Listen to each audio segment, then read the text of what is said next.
कौतुक केलं होतं आणि त्याच वेळेला माझं कान धरलं असता तर ठीक आहे ना. त्यांनीच म्हटलं, त्यांना जे वाटलं ते त्यांनी म्हटलं, मला जे वाटलं ते मी म्हटलं. आता तेच कितीदा उगाळून काढणार आहे. मला नाही आवडत तसं. तुमचं चॅलेंज ऍक्सेप्ट केले त्यांनी. असू दे ना. आपण बघा ना, आता ज्यावेळेस अजित पवार एखादं चॅलेंज देतो त्यावेळेस जिंकूनच दाखवतो. आणि ही गोष्ट लक्षात ठेवा, निकाल लागल्यावर तुम्हाला कळेल.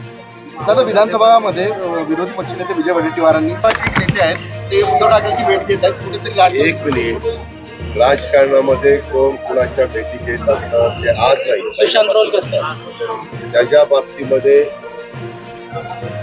शिवसेना, राष्ट्रवादी काँग्रेस किंवा भाजप त्या पक्षाच्या बद्दल इकडची उमेदवारी कुणाला मिळणार त्याची चाचपणी ज्यावेळेस एखाद्याने केली असेल, त्यावेळेस एखाद्याला वाटत असेल की बाबा काहींना खासदार व्हायचंय, इकडं आपल्याला तिकीट नाही मिळणार, मग तिकडं मिळेल का या हेतूने पण काही जण गेले असतील.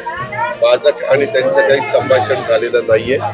परंतु मी संजोग वागिरेचा आणि उद्धव ठाकरे साहेबांचा फोटो दोघांचा एकत्रपणे बघितलेला आहे. मला मी नंतर इथं आल्यानंतर त्यांना त्या बाबतीमध्ये विचारेन.